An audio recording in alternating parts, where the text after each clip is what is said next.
essential elements of the contract, the definition of the agreement, and some elements elaborate explain elaborate. Sir আমার একটা question ছিল sir, একটু আমি Okay. Interrupt করলাম sir.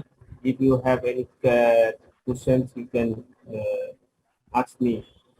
Sir আমার last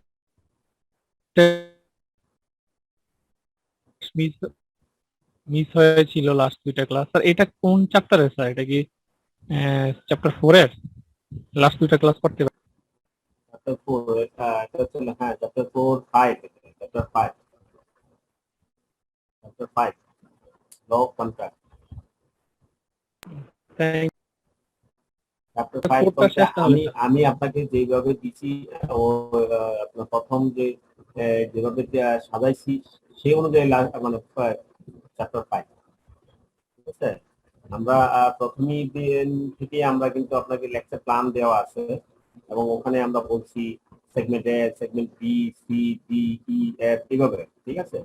এটা হচ্ছে 5 নাম্বার চ্যাপ্টার। প্রথম চ্যাপ্টার ছিল ethics and business, double conflict. Third chapter ছিল আমাদের হচ্ছে কর্পোরেট গভর্নেন্স। ফোর্থ চ্যাপ্টার ছিল alternative legal system of alternative legal system, traditional legal system, alternative of traditional legal system. And chapter হলো আমাদের এখানে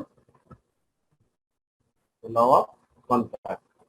law of contract থেকে আমরা একটা ক্লাস শেষ করছি। গত ক্লাসে আমরা ল অফ কন্ট্রাক্টের উপর ছিলাম, আজকে আমরা সেকেন্ড ক্লাস করছি। আর কোনো কোশ্চেন আছে? না স্যার, ঠিক আছে, থ্যাংক ইউ। আমরা একদিন বলেন আমরা ল অফ কন্ট্রাক্ট থেকে আমরা কি বলছি, কি পড়াইছি?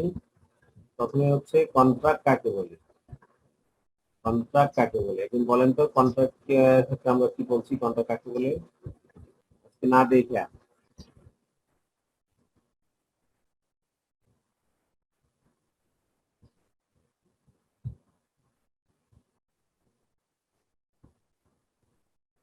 গতকালকে কিন্তু আমরা সুন্দর করে শিখছি ডেফিনেশন অফ কন্ট্রাক্ট।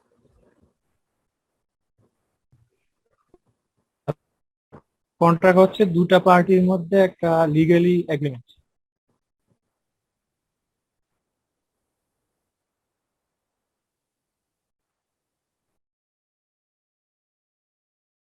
হ্যাঁ, আরো বলে কন্ট্রাক্ট এক অনুযায়ী কন্ট্রাক্ট কাকে বলে? কন্ট্রাক্টের 1572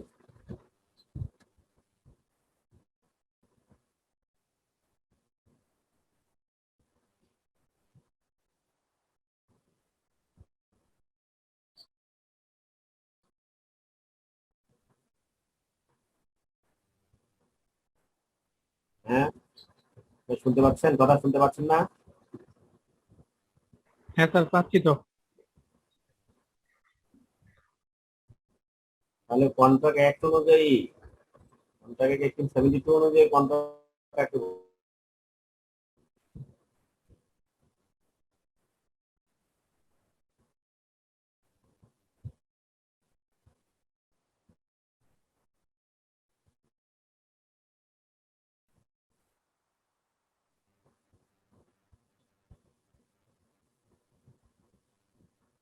এই যে এখানে দেওয়া আছে, পড়েন একটু পরে।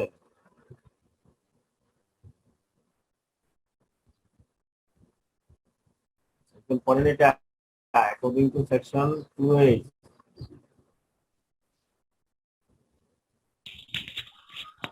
According to the section 2H of the Contract Act 1872, an agreement enforceable by law is contract.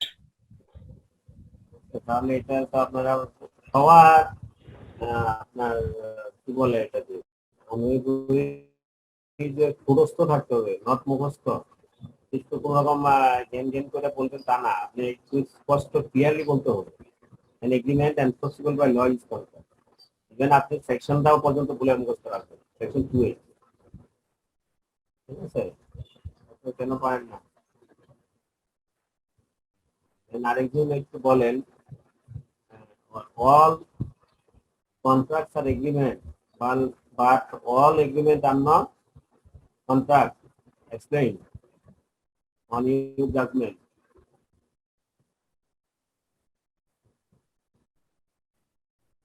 নিজের বিচারের উপর ভিত্তি করে কথা এই স্টেটমেন্টটা বিবৃতিটা বলেন সকল কন্ট্রাক্টই এগ্রিমেন্ট কিন্তু সকল এগ্রিমেন্ট কন্ট্রাক্ট নয়।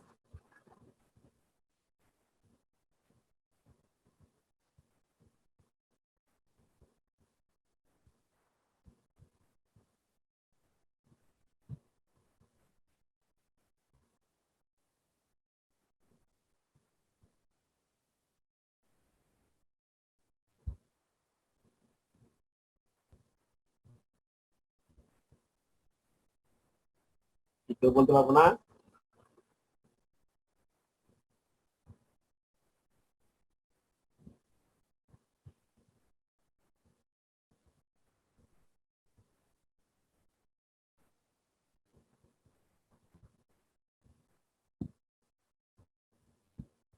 গতকালকে যারা খুব ভালো করছেন তারা কি আজকে নাই নাকি?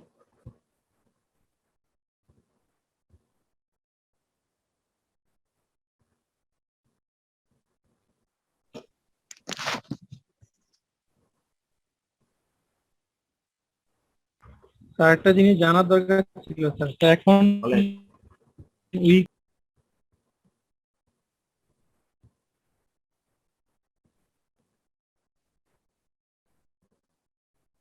পরে কনস্টিটিউশন এখানে কি বলছে বলেন।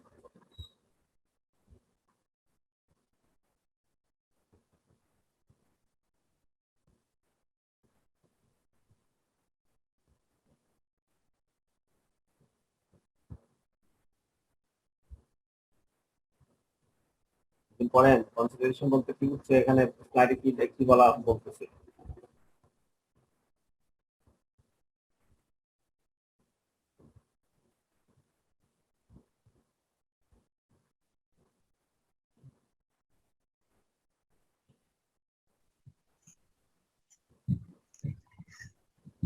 A contract must be two side. A contract must be two side affair, each side providing or promising to provide some consideration is exchange for what the other is to provide. This may take the form of an act. A forbearance to act or a promise. If a promise is to be fulfilled, it is actual consideration. When at the desire of the promisor or any other person has done or absent from doing or does or absent from doing or promise to do or to absent from doing something, such act or absent or promise is called a consideration for the promise. Thank you. এখন কি বললো consideration কাকে বলা হয়? এটা বলা consideration হচ্ছে আমরা জানি যে কন্ট্রাক্ট হচ্ছে দুই পক্ষের থাকে, কন্ট্রাক্টে মিনিমাম দুই পক্ষ থাকে। ইচ সাইড দুটো পক্ষেরই কি করবে কিছু প্রোভাইড করবে। Each side providing or promise, কেউ দুই পক্ষে কি করবে কিছু প্রোভাইড করবে অথবা প্রমিস করবে যে আমি প্রোভাইড করবো। Each side providing or promising to provide, provide করবো সেরকম একটা প্রমিস করবে। Some consideration in exchange for what the other is to provide. অন্য একজনে যা দিবে সেটার বিনিময়ে সে কিছু দিবে অথবা দিবে বলে প্রমিস করবে। এই যে বিনিময়টা সেটাকে বলা হচ্ছে কি consideration. This may take the form of act. এটা একটা কোনো কাজের মাধ্যমে হতে পারে অথবা কোনো কাজ করা থেকে বিরত থাকবে তার মাধ্যমে হতে পারে অথবা সে ভবিষ্যতে কোনো কিছু একটা করে দিবে প্রমিসও করতে পারে। যখন এইরকম প্রমিসটা ফুলফিল হবে তখনই তাকে বলা হবে আপনার কি হচ্ছে কনসিডারেশনটা সম্পন্ন হইল। এখন প্রমিজরের ডিজায়ার ইচ্ছার অনুযায়ী প্রমিজি অথবা অন্য কোনো পার্সন যদি সেই কাজটা করে থাকে অথবা করা থেকে বিরত থাকে, হ্যাঁ, অথবা করবে বা করা থেকে বিরত থাকবে, হ্যাঁ, এইরকম কোনো সে কোনো প্রমিস করে থাকে, হ্যাঁ, তাহলে এই যে একটার বিনিময়ে আরেকটা করার পর জন্য যে কোনো প্রমিস করে অথবা করা থেকে বিরত থাকে তখনই তাকে বলা হবে এটা কনসিডারেশন। কনসিডারেশনটা হচ্ছে এইরকম এইরকম একটা জিনিস, আপনি যা চাবেন, হ্যাঁ, বা আপনি যা করবেন তা কোনো না কোনো কিছু বিনিময়ে আপনি করতেছেন অথবা করবেন, সেটাই হচ্ছে কি কনসিডারেশন। ক্লিয়ার? আপনি আমাকে বলছেন স্যার আপনি ক্লাস নিয়েন না, এটা এই আপনি এটা দিব আপনাকে, এই যে একটা বিনিয়োগ দিয়ে কাজ করা থেকে বিরত থাকলো, সেটাও একটা কনসিডারেশন। আমার মনে হয় আমরা ক্লিয়ার কনসিডারেশন কাকে বলি। যে কোনো কিছু করা অথবা করা থেকে বিরত থাকা, অথবা আমি ভবিষ্যতে করব বা করা থেকে বিরত থাকবো, এরকম কোনো প্রমিস করা, সেটাকে বলা হচ্ছে, হ্যাঁ, কনসিডারেশন।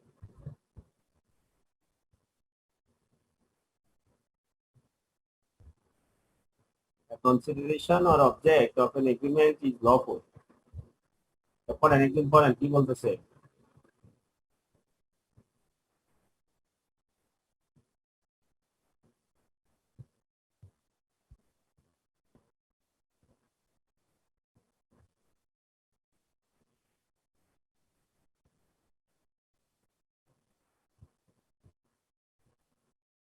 এটা পড়েন। The consideration or object of an agreement is lawful unless it is forbidden by law or is of such a nature that if permitted it would defeat the provisions of any law, or is fraudulent, or involves or implies injury to the person or property of another, or the court regards it as immoral or opposed to public policy. Thank you. এটা কি বলছে? এটা বলছে যে আপনি যে consideration এখন বললাম উপরে যা করবো করবো না, বা ভবিষ্যতে করবো এরকম প্রমিস করলাম, হ্যাঁ, তাহলে এই যে জিনিসগুলো একটা বিনিময়ে, যে একজনের বিনিময়ে আরেকজন যখন এটা করে থাকে, তখনই তাকে বলা হচ্ছে কনসিডারেশন। এখন কনসিডারেশন অথবা আপনি যে চুক্তি করবেন, এগ্রিমেন্ট করবেন, সেটার উদ্দেশ্যটা তখনই আইনসম্মত হবে যদি এই নিচের এই পাঁচটা ঘটনা না থাকে। পাঁচটা ঘটনা যদি থাকে, তখন এই আপনার যে এই কনসিডারেশনটা, সেটা আইন সিদ্ধ হবে না, সেটা আইনসম্মত হবে না। এই পাঁচটা ঘটনা কি? যদি ইট ইজ হয় it is forbidden by law, আইনেই বলা আছে এই কাজটা করা নিষিদ্ধ। যে কোনো আইনের যদি নিষিদ্ধ, আইনের নিষিদ্ধ কোনো কাজ যদি আপনারা করে থাকি বা আমরা করে থাকি, সেটা কনসিডারেশন হিসেবে ট্রিট করি, তাহলে সেটা লফুল হবে। যখন যদি এমন হয় যে এই আইন is of such nature that E permitted, যদি সেরকম কাজটা করা হয়, তাহলে অটোমেটিক্যালি কি হবে, আমাদের কোনো আইনের ধারা ভঙ্গ হবে, তাহলেও সেটা আইন সিদ্ধ না। যদি এরকম হয় যে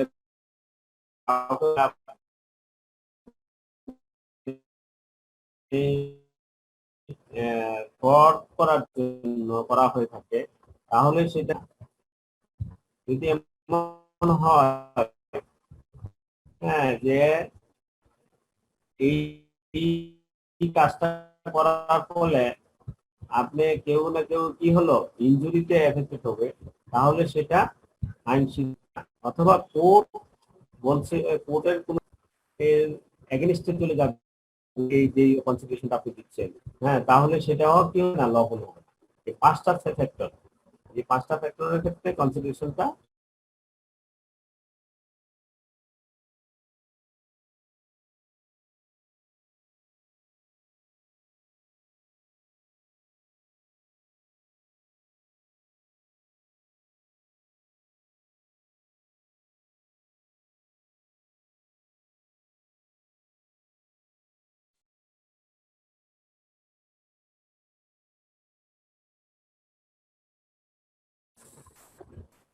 কিছু শোনা যাচ্ছে না তো।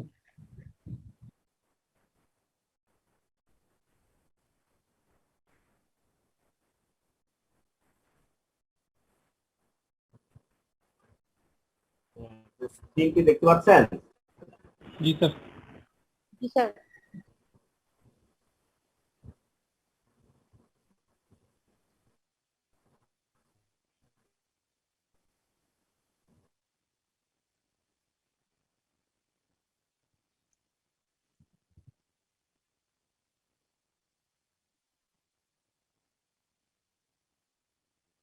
তাহলে আমরা কি বললাম কন্ডিশনগুলো কি বলেন আপনি বলেন অফ কনসিডারেশন যত কনসিডারেশন এগ্রিমেন্টের অবজেক্ট লফুল হবে যদি না এই পাঁচটা জিনিস থাকে এই পাঁচটা থাকলে আনলফুল আর বাকি অন্য অন্য সব ক্ষেত্রে এটা লফুল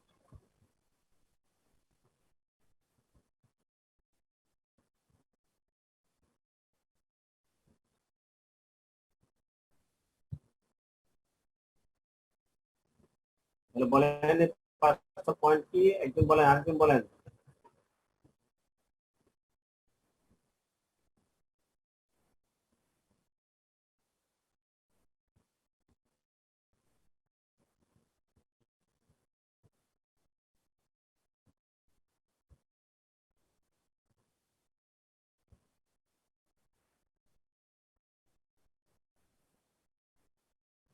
আপনি সাউন্ড শুনতে পাচ্ছেন না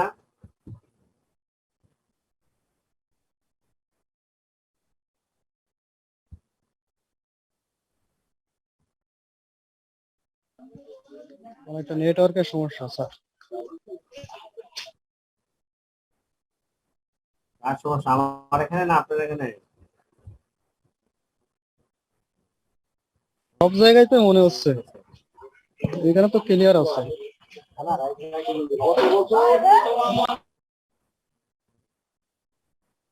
ঠিক আছে একদম পড়েন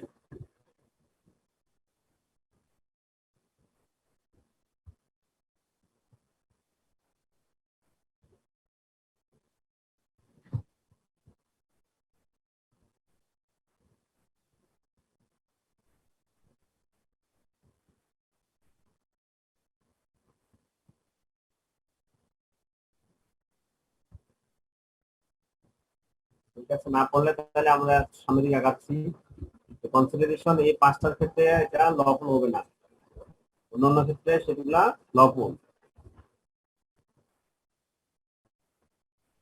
দেন বলা হচ্ছে কনসিডারেশনের ক্ষেত্রে আরো বলতেছে each of those cases the consideration or object of an agreement is said to be unlawful উপরে যে পাঁচটা বলছি এই পাঁচটার ক্ষেত্রে বলা হবে সেটা হচ্ছে consideration unlawful every agreement of which the object of consideration is unlawful is void এই কোনো এগ্রিমেন্ট যেগুলো আনলফুল সেই এগ্রিমেন্ট গুলাকে বলা হবে ভয়েড এগ্রিমেন্ট তাহলে এখানে আমাদের কন্ট্রাক্টের ক্ষেত্রে তিনটা ভাষা ইউজ করা হয় valid void voidable valid void voidable void হচ্ছে বাতিল হচ্ছে গ্রহণযোগ্য বাতিল যোগ্য বাতিল হতে পারে আর কি বাতিল হতে পারে এরকম ভয়েডেবল ভবিষ্যতে বাতিল হতে পারে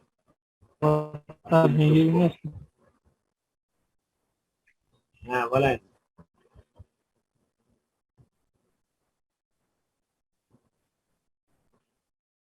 agreement made without consideration is void যে কোনো এগ্রিমেন্ট যদি কনসিডারেশন ছাড়া করেন তাহলে এটা ভয়েড হয়ে যায় বাতিল হয়ে যায় কিন্তু স্পেশাল কিছু কেস আছে স্পেশাল কিছু কেস আছে সেখানে আপনার কোনো কনসিডারেশন লাগে না এটা কি বলা আছে an agreement made without consideration is void unless যদি এগুলো না ছাড়া বাকিগুলোতে unless it is expressed in writing and registered under the law for the time being in force for the registration of and is made on account of natural love and affection between parties standing in a near relation to each other.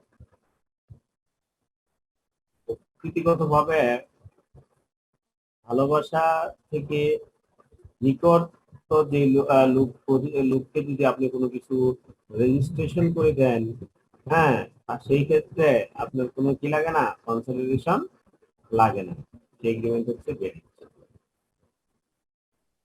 ঠিক আছে আমি স্ত্রীকে আপনি flat দিতে পারে বাড়ি দিতে পারে যে কোনো কিছু দিতে পারে সেই ক্ষেত্রে কি লাগবে না এগ্রিমেন্ট কোনো কনসিডারেশন লাগবে বাবা ছেলেকে দিতে পারে মা ছেলেকে দিতে পারে বাবা মেয়েকে দিতে পারে হ্যাঁ মা মেয়েকে দিতে পারে তাহলে এগুলা ন্যাচারাল লাভ এন্ড এফেকশন, তাহলে এরকম বয়েড হবে না। এরকম তিনটা কন্ডিশন আছে, একটা হচ্ছে natural love and affection. Then second point হচ্ছে it a promise to compensate. পরেন একটু বলছি।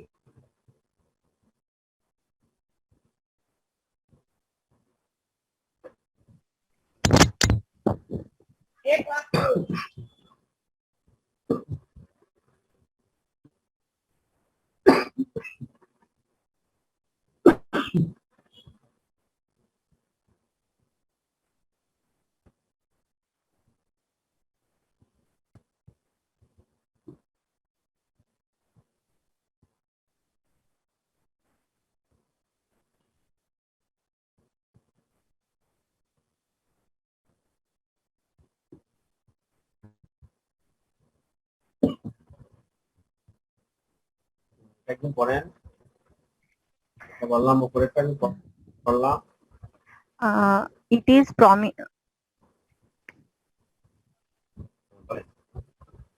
It is a promise to compensate wholly or in part a person who has already voluntarily done something for the promiser or something which the promiser was legally compellable to do or unless. Then it is a promise made in writing and signed by the person to be charged therewith or by his agent generally or specially authorized in that behalf to pay wholly or in the part a debt of which the creditor might have enforced payment but for the law for the limitation of suits.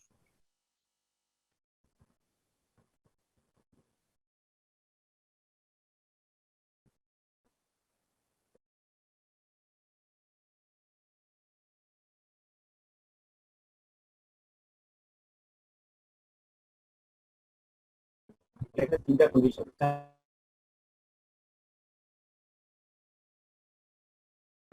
তিনটা কন্ডিশনে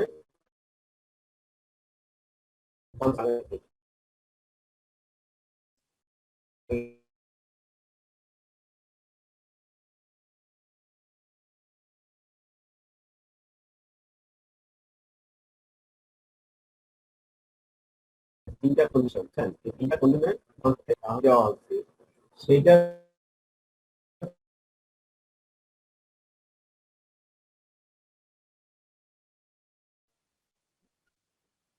sir নেটের সমস্যা।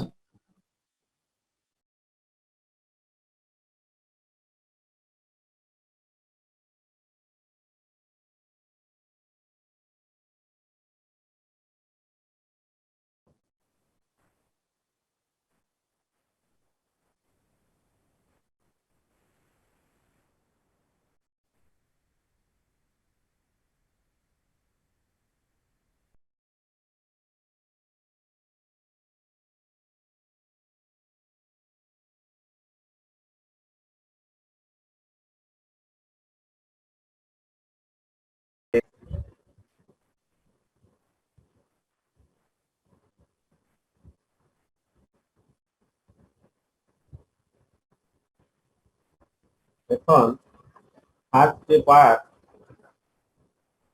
Third part হচ্ছে ইট promise. যদি কোনো এরকম হয় এটা খুব ডিস্টার্ব করতেছে, the promise made in writing and signed by the person to be charged thereon. Legal মানে আপনার কোনো কেউ যদি ঋণ পরিশোধের জন্য ক্রেডিটরকে কখনো কোনো কিছু দেওয়া হয় সেইটার ক্ষেত্রে কোনো কনসিডারেশন লাগে না, কারণ তার কাছ থেকে আগেই কি করা হলো, সে লোন নিয়ে রাখছে, লোন দিতে পারতেছে না, ডেট পরিশোধ করতে পারতেছে না। সেটার জন্য যদি কোনো রিটেন কোনো ডকুমেন্ট সাইন করে বা প্রমিস করে সে, অথবা তার পক্ষে কোনো লোক যদি সেই লোনটা পরিশোধ করে দেয়, সেই ক্ষেত্রে কোনো নতুন করে কোনো কনসিডারেশন লাগবে না। এই হলো তিনটা এক্সেপশন, যে ক্ষেত্রে কনসিডারেশন ছাড়া ভয়েড হয়, ভয়েড হয় না। আর অন্য সব ক্ষেত্রেই যে কোনো এগ্রিমেন্ট করতে গেলে যদি কনসিডারেশন না থাকে তাহলে সেটা ভয়েড হয়ে যাবে। এই তিনটা কন্ডিশন আপনারা দেখেন, পরীক্ষা আসবে exception of an agreement made without consideration is void. Explain, এই ব্যাখ্যা করেন যে এগ্রিমেন্ট উইদাউট কনসিডারেশনে এটা ভয়েড হয় সেটার এক্সেপশন কি কি আছে সেগুলো এক্ষেত্রে করেন। এই তিনটা হলো এক্সেপশন, ঠিক আছে? কারণ যদি কোনো কোশ্চেন না থাকে এই পর্যন্ত কনসিডারেশন রিলেটেড, তাহলে আমরা অন্য সামনের দিকে আগাবো। স্যার আপনি লাস্টের প্রশ্নটা স্যার কি বলছেন আবার একটু বলবেন? Explain the exception of an agreement made without consideration is void. Sir of an agreement Made without consideration is void. এটা দুইটা কোশ্চেন হতে পারে পরীক্ষায়। An agreement made without consideration is void. Explain. তাহলে একভাবে লিখতে হবে, আবার শুধুমাত্র আগে যদি লাগাই Recording stopped. exception of an agreement Recording made in progress. without consideration is void. Explain. দুইটার আনসার কিরকম হবে?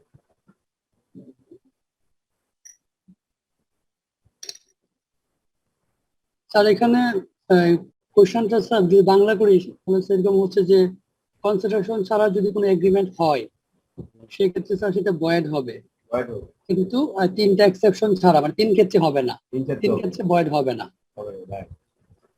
এই আচ্ছা আর স্যার এখানে তাহলে স্যার কখন স্যার একটা এগ্রিমেন্ট স্যার কনসিডারেশন ছাড়া ভয়েড হবে, এটা স্যার এটা অ্যান্সারটা স্যার কি হবে স্যার? কনসিডারেশন ছাড়া পৃথিবীতে যত এগ্রিমেন্ট আছে সব ভয়েড হবে। এই তিনটা কন্ডিশন হলো কনসিডারেশন ছাড়া ভয়েড হয় না। হ্যাঁ, স্যার, এখানে তিনটা ছাড়া বাকি সব ক্ষেত্রে ভয়েড। হ্যাঁ বলেন। লাস্ট লাইনটা এখানে বুঝি নাই, যে সেকেন্ড পেজের লাস্ট লাইনটা যে in per date of which the creditor might have enforce payment but for the law for the limitation of suit. মানে আপনি লয়ের যে আইন লিমিটেশন অফ সুইটের ক্ষেত্রে তার মামলাতে যাওয়ার, হ্যাঁ ওখানের ওইটার একটা সীমাবদ্ধতা আর কি। হ্যাঁ মামলার সীমাবদ্ধতা আছে, এই ক্ষেত্রে আপনার পেমেন্ট এমনি করে দিয়ে দিতে, ঠিক আছে? সেই কথাটা এখানে বলছে। স্যার এখানে তিনটা পয়েন্ট স্যার আবার একটু বলা যাবে স্যার? এই যে আপনি বলেন, একজন পড়েন এই যে তিনটা পয়েন্ট একটু পড়েন। স্যার প্রথমটা হচ্ছে স্যার প্রথমটা হচ্ছে it is expressed in writing and registered under the law for the time being in force for the registration of and is made on account of natural love and affection between parties standing in a near relation to each other. মানে সমস্যাটা বুঝতে কোনো সমস্যা আছে? সেটা বুঝি নাই sir, এটা বলছে, লাইনটা স্যার মিনিংটা বুঝি নাই স্যার। বলছে কাছের লোকেরকে যদি কোনো ন্যাচারাল লাভ এফেকশনের মাধ্যমে যদি কোনো কিছু লিখিত এবং রেজিস্টার করে যখন দেওয়া হয় সেক্ষেত্রে কোনো কি লাগে না, কনসিডারেশন লাগে না। এর অর্থটা হচ্ছে এটা, বলেন।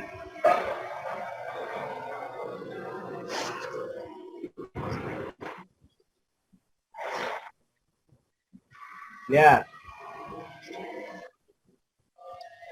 ওকে স্যার, তারপর সেকেন্ড স্যার ওই second sir, it is a promise to compensate wholly or in a part a person who has already voluntarily done something for the promisor or something which the promisor was legally compellable second পেজের last লাইনটা এখনো to do. এটা মিনিংটা sir বুঝি নাই।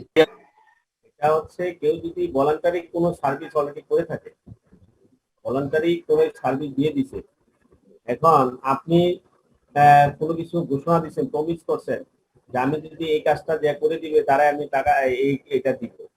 এখন আপনি যেটা ঘোষণা দিচ্ছেন এটা অলরেডি একজন এমনি আপনার এই ঘোষণা ছাড়াই কেউ এটা কি করলো, আপনাকে দিয়ে দিচ্ছে। সেই ক্ষেত্রে যিনি ভলান্টারি কাজটা করে দিচ্ছে তাকে আপনি ওই পেমেন্টটা দিয়ে দিতে পারেন, ওই ইয়াটা দিয়ে দিতে পারেন উইদাউট কনসিডারেশন। সে নতুন করে আর কাজ করার দরকার নেই। স্যার এখানে কি দিয়ে দিতে পারেন না দিতে হবে কোনটা স্যার? হবে দিতে লিগেলি, মানে এক্ষেত্রে কোনো আপনার এটা ভয়েড হবে না, এই এগ্রিমেন্টটা ভয়েড না। দেন বা না দেন সেটা আপনার ব্যাপার, এটা ভয়েড না, সেটা বলছে ভ্যালিড এগ্রিমেন্ট। এখন ওই জিনিসটা এখনো বুঝি নাই স্যার, যে সেকেন্ড প্যারার লাস্ট লাইনটা, ওই যে হ্যাঁ ক্রেডিটরের কথাটা, ওই লাইনটা কিলে আমি কোনো বুঝি নাই, কানেকশনের সমস্যা ছিল যেটা মানে। হ্যাঁ এ হচ্ছে ওই যে মানে আপনার হলো যে আপনার কাছে পাওনাদার, জি স্যার। হ্যাঁ পাওনাদার দেনাদার, এই কথাটা এখানে বলা হচ্ছে এটা আর কি। দেনাদারের তখন পাওনাদার আপনার কাছ থেকে টাকার জন্য সে ফোর্স পেমেন্ট করতে এনফোর্স করতেছে পেমেন্টের জন্য, হ্যাঁ কিন্তু তার ওই আপনার মামলা করার মতো ওইরকম ওই সুযোগ তার কাছে নাই। সেই ক্ষেত্রে হ্যাঁ আপনি যে ওই টাকাটা আপনি অথবা আপনার পক্ষের যে কোনো অন বিহাফে আপনি সে পেমেন্ট করে দিতে পারেন। হ্যাঁ, সেটার জন্য কি লাগবে না, আপনার কনসিডারেশন লাগে না।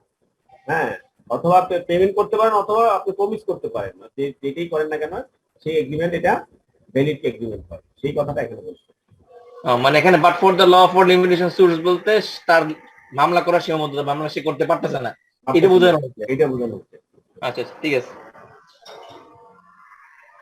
ঠিক আছে, এই হলো তিনটা পয়েন্ট। এই তিনটা পয়েন্ট আপনি যদি বলি যে একেবারে যদি আপনি ওই একটু ছোট লাইন করে বলেন তাহলে বলবেন ন্যাচারাল লাভ ইন অ্যাফেকশন, তারপর বলবেন যে হচ্ছে ভলান্টারি সার্ভিস, তারপর বলবেন হ্যাঁ payment of debt, payment of debt, gate.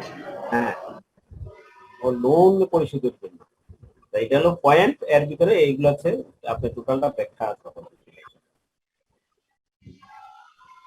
এই হলো কনসেন্ট্রেশন রিলেটেড কথাবার্তা, এবং এখান থেকে পরীক্ষা কিন্তু আসে, কনসেন্ট্রেশন থেকে একটা কোশ্চেন আসে।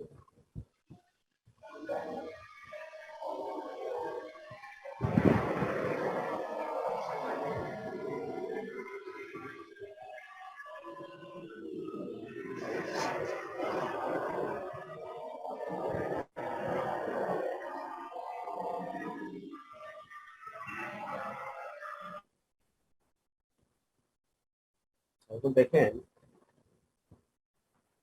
পদ্ধতিতে আমাদের বেসিক এলিমেন্টস ভিতরে কনসিডারেশনের পরে ছিল intention to create legal relations, এটা একটা essential elements of contract. Intention to create legal relation, এটা একজন পড়েন কি বলছে।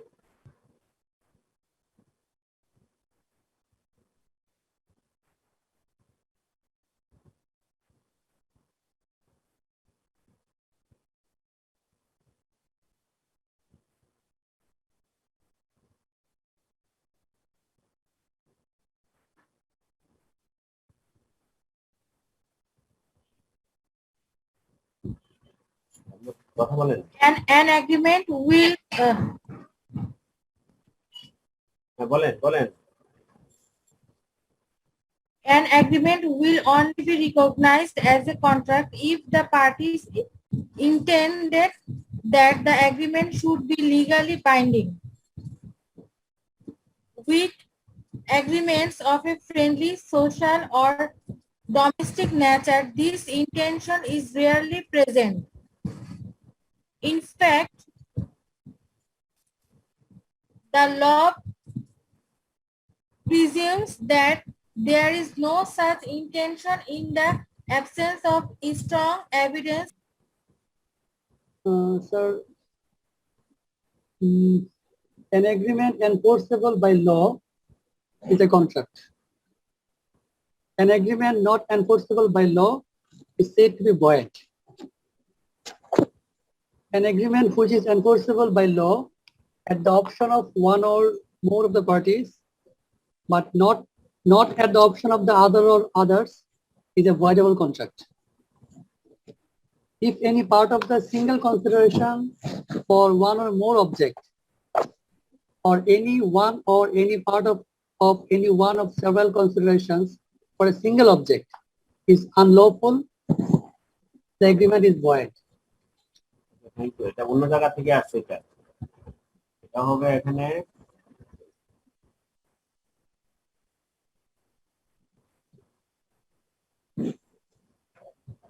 না,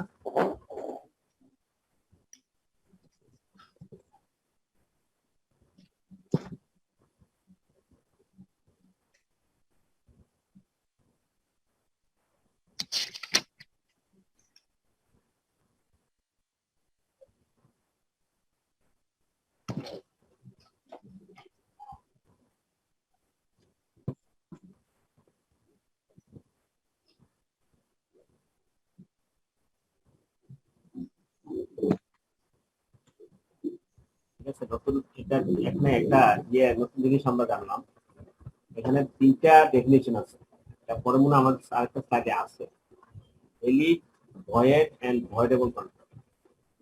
ভ্যালিড কন্ট্রাক্ট কাকে বলে, ভয়েড কন্ট্রাক্ট কাকে বলে, ভয়েডেবল কন্ট্রাক্ট কাকে বলে, এটা এখানে এই 3টা ডেফিনেশন এখানে দেওয়া আছে। ঠিক আছে, এটা ওই এসেনশিয়াল এলিমেন্টস অফ কন্ট্রাক্টের ক্ষেত্রে না, এটা আরেকটা শীটের কাজ। তাহলে আমরা এখানে বলছি ভ্যালিড কন্ট্রাক্ট কাকে বলে, যদি সেটা এনফোর্সেবল বাই ল হয় কিনা তাহলে হচ্ছে কন্ট্রাক্ট। কন্ট্রাক্ট মানে হচ্ছে ভ্যালিড কন্ট্রাক্ট। জি যেটা এনফোর্সেবল বাই ল হয় না সেটা হচ্ছে ভয়েড কন্ট্রাক্ট। জি এটা কি আছে, একজনের সুযোগ আছে এটা এনফোর্সেবল ল বাই ল করার অথবা না করার, কিন্তু অন্য পক্ষে এরকম কোনো সুযোগ নাই, তখন তাকে বলা হয় ভয়েডেবল contract. An agreement which is enforceable by law at the option of one or more of the parties thereto, but not at the option of the other or others is a voidable contract. এরকম কোন হ্যাঁ sir ভয়েডেবল কন্ট্রাক্টের একটা example দেওয়া যাবে sir? ভয়েডেবল contract হচ্ছে, আপনি মনে করেন যে আমি একটা কন্ট্রাক্ট করলাম আপনার সাথে, আমি ইচ্ছা করলে এই কন্ট্রাক্টটা বাতিল করে দিতে পারি, আমার সুযোগ আছে। ঠিক আছে, এটা কিন্তু আপনার হাতে কোনো সুযোগ নাই, সুযোগটা ডিপেন্ড করবে আমার কাছে, সেটা ভয়েডেবল কন্ট্রাক্ট। ভয়েডেবল কন্ট্রাক্টটা এরকম কন্ট্রাক্ট, যেমন একটু আগে যেটা একজন একটা কোশ্চেন করছিলেন যে মিস্টেক করলে, ভুলে এটা হয়ে গেছে, তাহলে এটা কি হবে। এখন ভুলে হয়ে গেছে, যিনি ভুল করছেন, এটা যদি অপর পক্ষ যেটা সে যে ভুল করছে এটা তো সে তো নিয়ে জানি না শুনে করে সে ভুল করছে, কিন্তু অপর পক্ষ যদি এটা মেনে নেয় তাহলে এটা কন্ট্রাক্ট ভ্যালিড থাকে। আর সে যদি বলে যে না এটা ভুল করছে, মিস্টেক করছেন, এটা আমি কন্ট্রাক্ট মানি না, হ্যাঁ, তাহলে সেটা ভয়েড কন্ট্রাক্ট হয়ে যায়।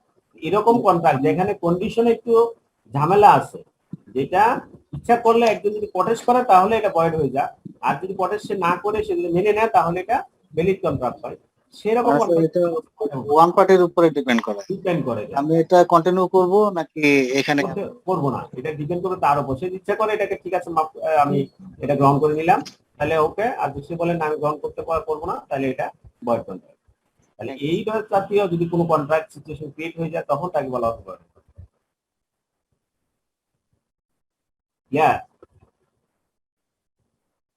আপনারা করবেন এগুলো, কি আপনারা তো পাইছেন না, কন্ট্রাক্ট পাইছেন না, কন্ট্রাক্ট 1872 কালেক্ট করছেন সবাই?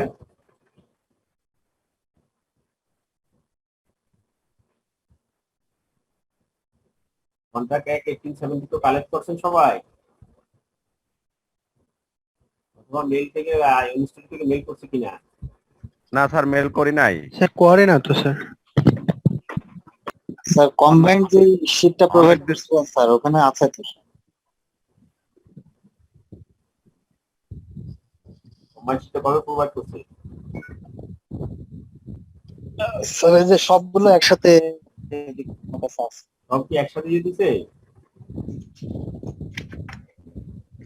স্যার আমি আপনার সব লেকচার গুলো স্যার একটা শীটে পেয়েছি। ঠিক আছে, তাহলে আপনার গ্রুপে আছে এগুলা, হ্যাঁ, গ্রুপ থেকে দেখে নিবেন, তারপর আপনার ক্লাসের জন্য দায়িত্ব ওনাকে বলবেন।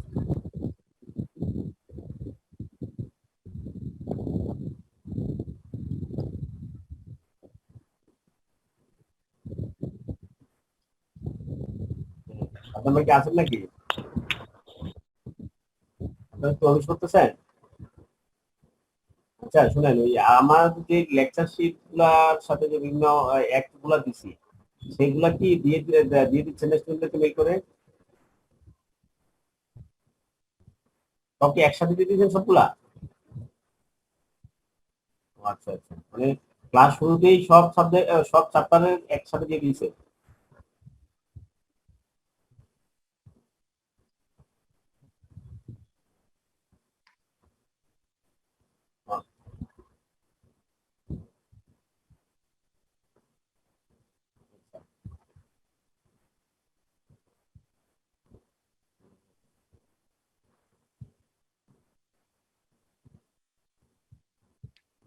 আগের সময় এভাবে দিতেন, আগের সময় দিতেন যখন ক্লাস শুরু হবে ওই চ্যাপ্টার ওয়াইজ ওই চ্যাপ্টারের পুরোটা একসাথে দিয়ে দিতেন, এবং আমি স্যার আবার দিতে বলেন স্যার, আমরা পাইনি।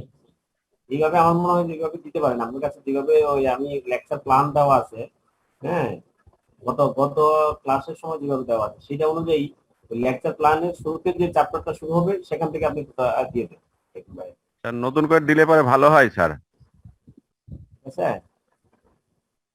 ওইভাবে দিয়ে দেন। এই যে এখনো অনেক লাইন টাইম ব্যাপার আছে তো, এগুলো অনেকটা শীত আছে, দিয়ে দেন। ওরা যারা পায় না 2-4 জন বা 8-10 জন, সেটা আলাদা হিসাব, মোটামুটি অনেকই পাবে। ঠিক আছে, এখানে ওই কন্ট্রাক্ট একটা চ্যাপ্টার আছে, ল অফ কন্ট্রাক্ট, এই চ্যাপ্টার গুলো দিয়ে দিয়ে ক্লাস ল অফ কন্ট্রাক্ট। ঠিক আছে,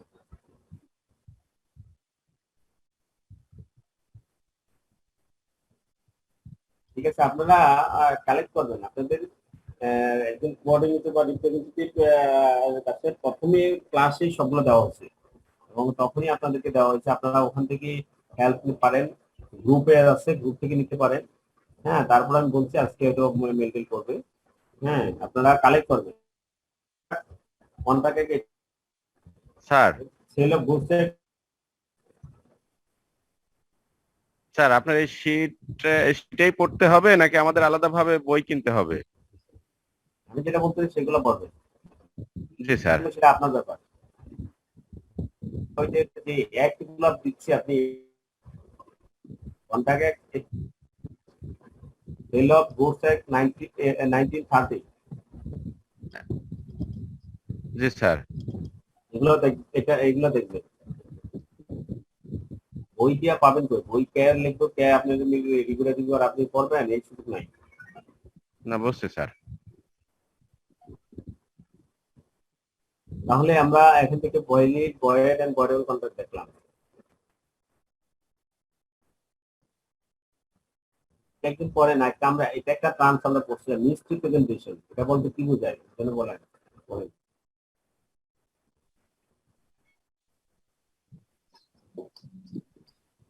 Sir, misrepresentation means and includes the positive assertion in a manner not warranted by the information of the person making it, of that which is not true, though he believes it to be true.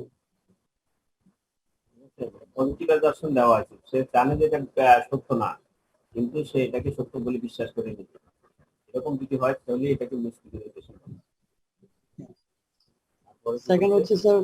Second হচ্ছে any breach of duty which without an intent to deceive gains an advantage to the person committing it or anyone claiming under him by misleading another to his prejudice or to the prejudice of anyone claiming under him. কেউ যদি তার ডিউটিটা ব্রিচ করে, intent two deceive, অন্য একজনকে ঠকানোর উদ্দেশ্য ছাড়া, সে gain করতে অ্যাডভান্টেজ নিতে অথবা অন্য কোনো থেকে সে সেটাকে অন্যভাবে ঘুরাই ফিরিয়ে সে তার পক্ষে নিয়ে যেতে চায়, এরকম কোনো কিছু যদি থাকে তখন তাকে বলা হচ্ছে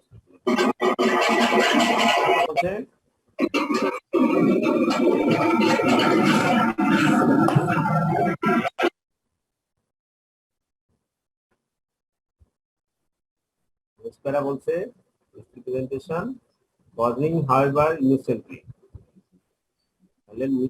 causing a party to an agreement to make a mistake as to be substance of the things which is the subject of the agreement. অর্থাৎ এগ্রিমেন্টের মেইন যে সাবজেক্ট বা ইম্পর্টেন্ট কোনো জিনিস, প্রয়োজনীয় জিনিস যেগুলা কি করা হয় যদি এগ্রিমেন্ট থেকে এগুলা মিস্টেক করে ফেলে, সেইগুলাকেও মিসরিপ্রেজেন্টেশন হিসাবে ঠিক করা যেতে পারে বা ঠিক করা হয়। ঠিক আছে, মিসরিপ্রেজেন্টেশন মানে হচ্ছে আপনি যেটা রিপ্রেজেন্টেশন যেভাবে হওয়া উচিত সেটা না করে ভুলভাবে তো উপস্থাপন করা, এটাকে বলে মিসরিপ্রেজেন্টেশন।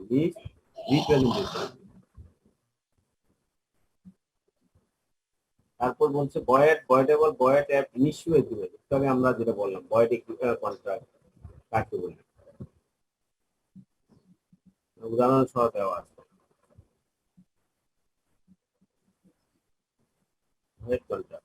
যেমন in a country two business entities enter into a contract for liquor trade in 1948. The contract was valid at the same time. ঠিক আছে, দুইটা কান্ট্রির মধ্যে দেশের মধ্যে কন্ট্রাক্ট হলো, হ্যাঁ, যে ধরো আপনার আমরা যে লিকুইড ট্রেড করা হয় সেগুলো 1947 সালের একটা কন্ট্রাক্ট করছে, কিন্তু কন্ট্রাক্ট তখন ডিরেক্ট ছিল। কিন্তু যখন however in 1949 government came up with a law which prohibited such trade, the contract become void thereby, contract সেক্ষেত্রে void হয়ে যায়। যেমন বাংলাদেশের ক্ষেত্রে এখন কিছুদিন আগে আমরা দেখছি যে আপনার ভ্যাকসিনের ক্ষেত্রে এগ্রিমেন্ট হলো বাংলাদেশ এবং ইন্ডিয়ার, তাহলে ইন্ডিয়ান তারা সাথে বাংলাদেশে কিন্তু এগ্রিমেন্ট হইলো, কিন্তু অটোমেটিক্যালি ইন্ডিয়ান সরকার যখন ঘোষণা দিল তারা ইচ্ছেন বাংলাদেশের মানে তাদের দেশের বাইরে দিবে না, তখন যারা আপনার কন্ট্রাক্ট করলো সরকারের কন্ট্রাক্ট যারা করছে তারা তো কোনো একটা পার্টি, কিন্তু পার্টি তখন আর কি করতে পারবে না, বাংলাদেশে আর ভ্যাকসিন তখন দিতে পারবে না, কারণ গভর্নমেন্ট রেস্ট্রিকশন করে দিচ্ছে। ঠিক এটার মতো উদাহরণ ভ্যাকসিনের, এটাও ঠিক একই রকম। একটা লিকুইড ট্রেডের একটা কন্ট্রাক্ট করলো, কিন্তু গভর্নমেন্ট যখন কন্ট্রাক্ট করলো, কন্ট্রাক্ট কিছুদিন পরেই গভর্নমেন্টের করলো যে না, আমাদের দেশ থেকে কোনো লিকুইড দেশের বাইরে যাওয়া যাবে, প্রভিডেড করে দিল। সেই ক্ষেত্রে অটোমেটিক্যালি আপনার যে কন্ট্রাক্ট, সেই কন্ট্রাক্টগুলো কি যাবে, ভয়েড হয়ে যাবে।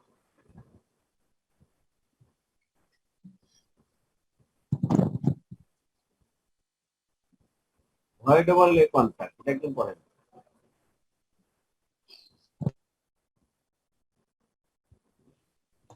Voidable contract, section 2I. An agreement which is enforceable by law at the option of one or more of the parties thereto, but not at the option of other or others, is a voidable contract. However, the contract continues to be good and enforceable unless it is repudiated by the aggrieved party. Aggrieved party, যিনি এখানে আপনার কি বলে ভুক্তভোগী, সে যদি এটা নিয়ে কোনো কথা না তুলে, তাহলে এতক্ষণ পর্যন্ত ওই জাতীয় কন্ট্রাক্টটা কি থাকে, ভোট থাকে, এবং সেটা লয়ার এনফোর্সেবল থাকে। যখন সেই কথাটা সে যখন নিজে যদি বলে যে না, আমি কেন এটা আমি ইয়ে করবো, আমার এর সাথে প্রতারণা করা হয়েছে, এই করা হয়েছে, তখন এটা ভয়েডেবল কন্ট্রাক্ট। তাহলে উদাহরণটা কি বলছেন, নিচে উদাহরণটা পড়েন। A contract whereby the consent of the promisee has been taken through coercion. This is a voidable contract, as the contract may be repudiated at the option of the promisee. কোনো জোর করে কোনো এরকম কোনো কন্ট্রাক্ট করানো হয়ে থাকে, সেটা যদি যাকে জোর করে করানো হয়েছে সে যদি চুপ থাকে, তাহলে কন্ট্রাক্টটা এনফোর্সেবল থাকে। সে যদি বলে না, আমাকে কোনো বিষয়ে প্রথম যখন কোয়েশ্চন করছে তখন সে পারে নাই, সে যখন জায়গা মতো পড়ে যাবে তখন সে কিন্তু বলে দিবে, এরকম কন্ট্রাক্টে বলা হচ্ছে ভয়েডেবল কন্ট্রাক্ট।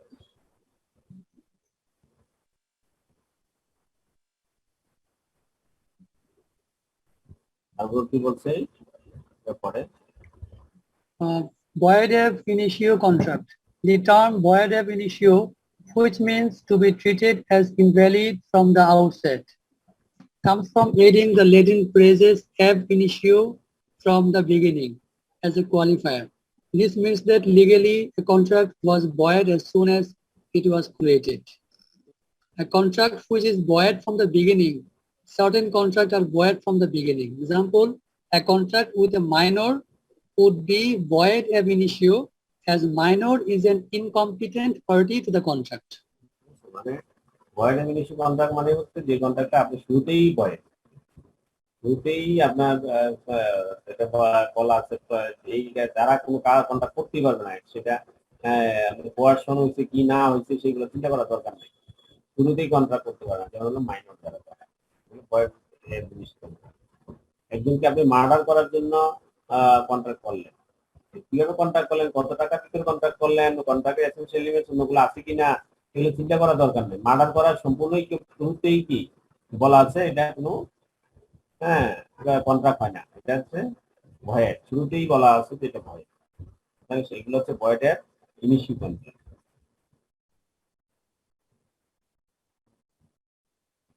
তারপর আরেকটা কন্ট্রাক্ট আছে, সেটাকে বলা হচ্ছে কোয়াজি কন্ট্রাক্ট। একদম পড়েন। A quasi contract is a retroactive arrangement between two parties who have no previous obligations to one another. It is created by a judge to correct a circumstance in which one party acquires something at the expense of the other. Quasi contract হচ্ছে আসলে contract মানে কি দুজনের যখন contract হয় একজন আরেকজনকে claim করবে কম্পেনসেশন পাবে বা ইয়ে করবে কাজটা এক্সিকিউটেড হবে এরকম কিন্তু কোয়াজি কন্ট্রাক্ট আসলে এরকম কোনো ডাইরেক্ট কোনো কন্ট্রাক্ট না কিন্তু তাদের আচার আচরণের ভিতরে কাজটা হয়ে থাকে বা একটা কিছু বলা হয়ে থাকে কিন্তু সেটা আলটিমেটলি কোর্টের মাধ্যমে অথবা থার্ড পক্ষের মাধ্যমে যখন ওটা ডিসিশনে যাইতে হয় তখন সেই রকম কন্ট্রাক্টে বলা হয় কোয়াজি কন্ট্রাক্ট তারপরে A quasi-contract is a contract that is created by the court when no such official contract exists between the parties and there is a dispute with regard to payment for goods or services provided. Courts create quasi-contract to prevent a party from being unjustly enriched or from benefiting from the situation when he does not deserve to do so. Court তখন দুই পক্ষেরকে রক্ষা করার জন্য সঠিকভাবে সেই ডিসিশনটা দিয়ে থাকে এটাকে বলা হচ্ছে কোয়াজি কন্ট্রাক্ট যেমন আমি একটা উদাহরণ দিচ্ছি এক্সাম্পল দিচ্ছি একজনের বাড়িতে একটা উদাহরণটা পড়েন মজার জিনিস কিন্তু উদাহরণটা অনেক বড় পড়েন একটু Teresa's brother Eric tries to talk her into building a greenhouse in her large backyard. She declines, but Eric is convinced that if she were surprised by a lovely greenhouse, she would love it. Knowing that Teresa makes good money and could easily afford the greenhouse, Eric contracts greenhouse builder John and arranges to have him erect the structure while his sister is at work one day. Teresa is not happy by her brother's initiatives, but the deed is done. Eric has directed John to bill his sister for the greenhouse, and that turns out to be the biggest surprise for her. She declines to pay, and Eric tells John he cannot afford it. John is now out not only payment for his many hours of hard work, but cash for the materials used.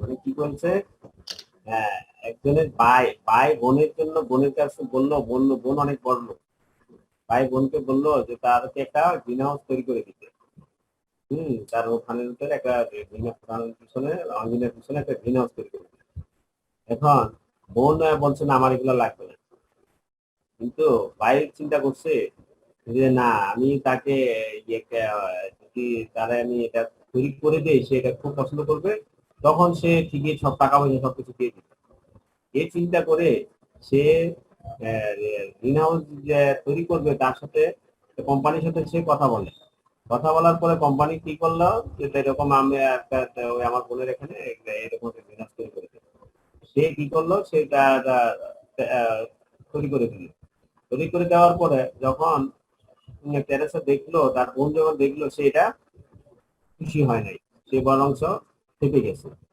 হ্যাঁ এবং তার সাথে যদি ডিট হয় নাই তখন সে বললো তার বোন বললো না আমি এইসব বিল টিল কিছু দিব না তখন তো যা মানে যে কোম্পানি সেই কোম্পানি তো ঝামেলা করলো তখন এই কোম্পানি তারা কি করলো কোর্টের কাছে গিয়ে আশ্রয় কোর্ট কি করলো কোর্ট তখন এই রায় দিল শুধুমাত্র এই যে কোম্পানি যে ইউজ করলো সে র মেটেরিয়াল যা যা ইউজ করছে সেইগুলার টাকা শুধু সে পাবে সে কিন্তু তার শ্রম যেটা দিলে সেটা পাবে না ঠিক আছে তাহলে এইটা হচ্ছে কোয়াজি কন্ট্রাক্ট কোর্ট এই যে তার সব ভাইয়ের সাথে থার্ড পার্টির সাথে যে কন্ট্রাক্টটা হলো কথাবার্তা হলো সেটার উপর ভিত্তি করে কোর্ট কি করলো রাইট তাহলে আগে থেকে যদি তার কন্ট্রাক্ট হতো তাহলে সে কিন্তু এই লসটা হয় না পুরোটা বিল্ডিং করতো করার পরে সেটা টাকাটা নিয়ে দিত এটা একটা মানে এক্সাম্পল দিল যে কোয়াজি কন্ট্রাক্ট স্যার আমরা স্যার কোর্টে মাঝে মাঝে একটা ইয়ে দেয় সেটা রায় দেয় সেটা হচ্ছে কোয়াশমেন্ট এটা তাহলে স্যার কি স্যার এটা কি এটা বল জি জি কোয়াশমেন্ট এটা বলতে আমরা কি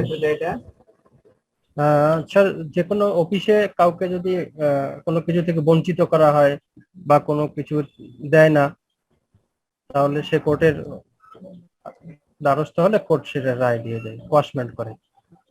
এটা আমার জানা নাই, আগে দেখে তারপর বলবো। ইয়াতে একটু চ্যাট বক্সে একটু লেখেন তো কোয়েশ্চেনটা স্পেলিংটা।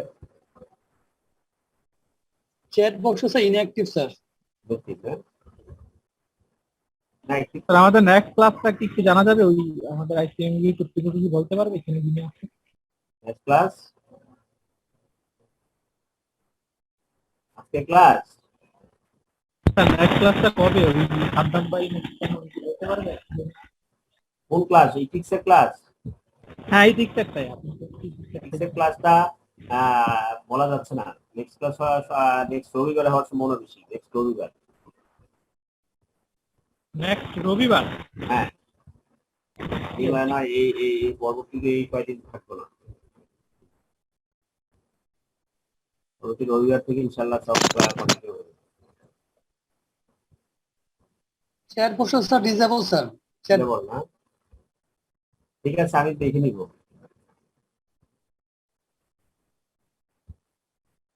দেন এখানে বলছে ইনকর্পোরেশন অফ ট্রান্স। হ্যাঁ স্যার এক্ষেত্রে কোয়াস অ্যাকাউন্টেন্টকে স্যার হয়ে যাবে sir between John and sister, একে সিস্টার। এটা কি এখন কি ওর সিস্টার কি মানে কি সে কি বাধ্য যে ওইটা পেমেন্টটা করতে? হ্যাঁ হ্যাঁ, তেরেসা কি এখন জনকে পেমেন্ট করতে বাধ্য? কতটুকু করতে হবে তার এখানে কি র ম্যাটেরিয়ালস গুলো ইউজ করছে, সে র ম্যাটেরিয়ালস এর বিলটা পেমেন্ট করতে বলছে। সে যে এখানে যে শ্রম দিল, শ্রমের কোনো বিল দিবে না। তাহলে সে তো শুধুমাত্র টাকাটা দিবে, র ম্যাটেরিয়ালস টাকাটা দিবে, তো সেটাই তার রাইট আছে।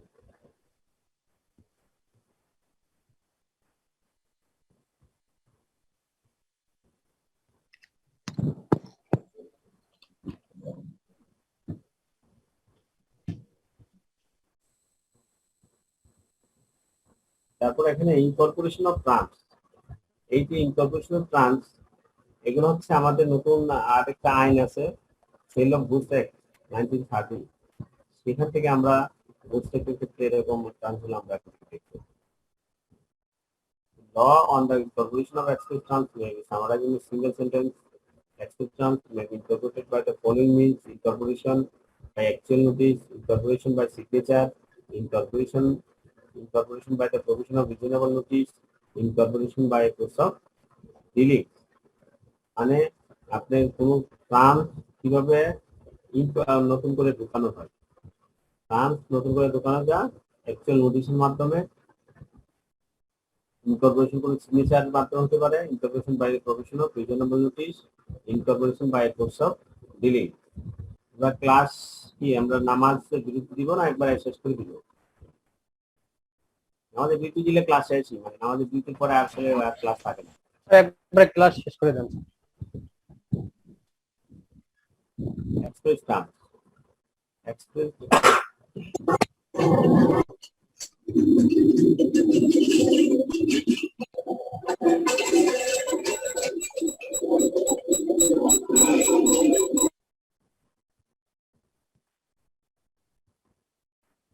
express terms বলতে কি বোঝায়? express terms are those specifically mentioned and agreed to by the parties at the time of contract, either in writing or oral. express terms বলা হয় সেগুলাকে যখন দুজনের ভিতরে কন্ট্রাক্ট করে, সেই কন্ট্রাক্টের সময় যদি কোনো সে কথাটা উল্লেখ করে, সেটা লিখিত উল্লেখ করুক অথবা মৌখিক উল্লেখ করুক, তখনই তাকে বলা হবে express. Where the agreement is complicated, involves valuable subject matter, or is to last for a long time, it is more usual for detailed terms to be incorporated in a written document, even though writing may not be required by law. বলতেছে আইন অনুযায়ী যদিও বলে নাই যে কোথাও writing দরকার আছে, কিন্তু যদি মনে হয় যে এই টার্মসটা আপনার খুব জরুরি এই টার্মসটা অনেক ভ্যালুয়েবল, এই টার্মসটা অনেক দিন পর্যন্ত এটা লাস্ট লং করবে, সেই ক্ষেত্রে অবশ্যই সেটা কি করা উচিত, রাইটিং করা নিতে হবে, রিটেন রাখতে হবে। ঠিক আছে, সেটা বলা হচ্ছে এক্সপ্রেস টার্মস গুলার ভিতরে করে নিতে রাখতে হবে সেগুলো। ইমপ্লয়েড টার্মস কাকে বলে? Implied terms, various statutes have provided for implied terms in the certain types of contract, which will apply either irrespective of the wishes of the parties or only if the parties have failed to cover a particular point. In a contract of employment, it is implied that the employer will provide a safe system of work and that the employee will exercise care and skill in carrying out his or her work. The implied termsটা হচ্ছে এমন terms যেগুলা automatically বলার দরকার নাই, এগুলা বিভিন্ন আইনের মাধ্যমে, বিভিন্ন রুলস রেগুলেশনের মাধ্যমে, হ্যাঁ, যে সেগুলা জানা আছে এবং সেগুলা প্র্যাকটিক্যাবল আছে, যেগুলা অটোমেটিক্যালি সবাই ফলো করতে হয়, সেগুলাকে বলা হচ্ছে ইমপ্লয়েড টার্ম। যেমন আপনাকে কোনো লোক আপনাকে চাকরি দিবে বা আপনি কাউকে চাকরি দিবেন, দেওয়ার পরে আপনার প্রথমে ডিউটি হলো তাকে একটা সেফ সিস্টেম অফ ওয়ার্ক, কাজের একটা ভালো একটা তাকে স্বাস্থ্যসম্মত এরকম একটা সিস্টেম তাকে দিতে হবে। যদি কাজের নিয়োগ দেন তাহলে তাকে সেটা দিতেই হবে, এটা কোথাও লেখা থাকুক বা না থাকুক কোনো ফ্যাক্টর না, তাহলে এটাকে বলা হচ্ছে ইমপ্লয়েড টার্ম। আবার আপনি কাজে জয়েন করলেন, আপনি আপনার বসের প্রতি অনুগত থাকতে হবে, এটা একটা ইমপ্লয়েড টার্ম, এটা কোথাও লেখা থাকুক বা না থাকুক। ঠিক আছে, এখন এক্সপেন্স টার্মস গুলো কি কি, যেমন আপনার স্যালারি কত হবে, আপনি কয় ঘন্টা ডিউটি করবেন, আপনার রিটায়ারমেন্ট বেনিফিট কি হবে, সেগুলা আপনার এক্সপেন্স টার্মস হতে পারে, সেগুলা আপনার লিখিত রিটেন হতে পারে। কিন্তু অনেক কিছু টার্মস আছে যেগুলা অটোমেটিক্যালি কি মানতে হয়, সেগুলোকে বলা হয় ইমপ্লয়েড টার্ম।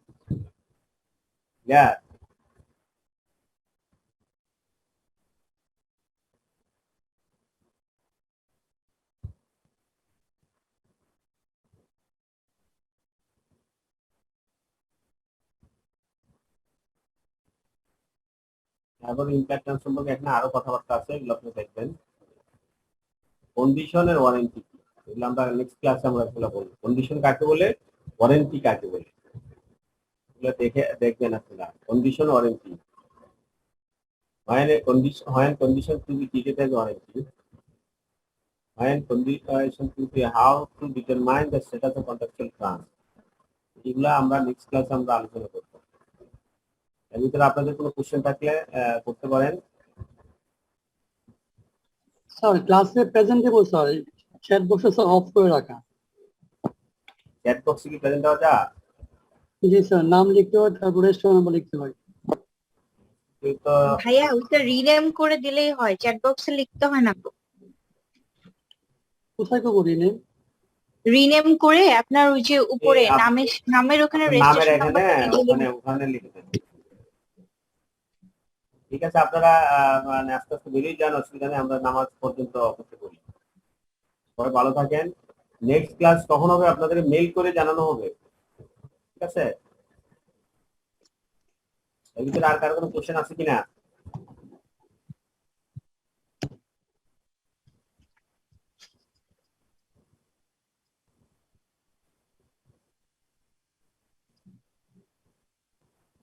ক্লাস পর্যন্ত কারো কোনো কোশ্চেন আছে কিনা, আমরা ক্লাস শেষ করে দিব।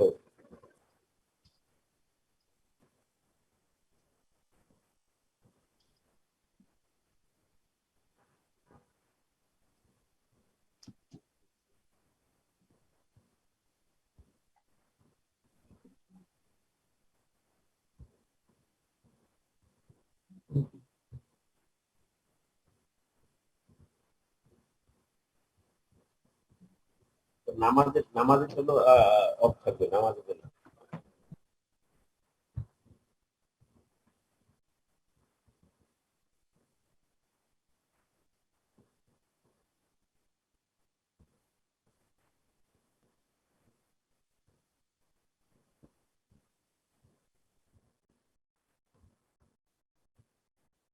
ক্লাস শেষ করবো। আসসালামু আলাইকুম। কোনো কোশ্চেন থাকলে বলতে পারেন, আপনারা অনেকেই আছেন, আজকে থাকার কথা ছিল না। কোনো প্রয়োজনীয় বা কোনো জানা থাকলে বলতে পারেন। Recording stopped.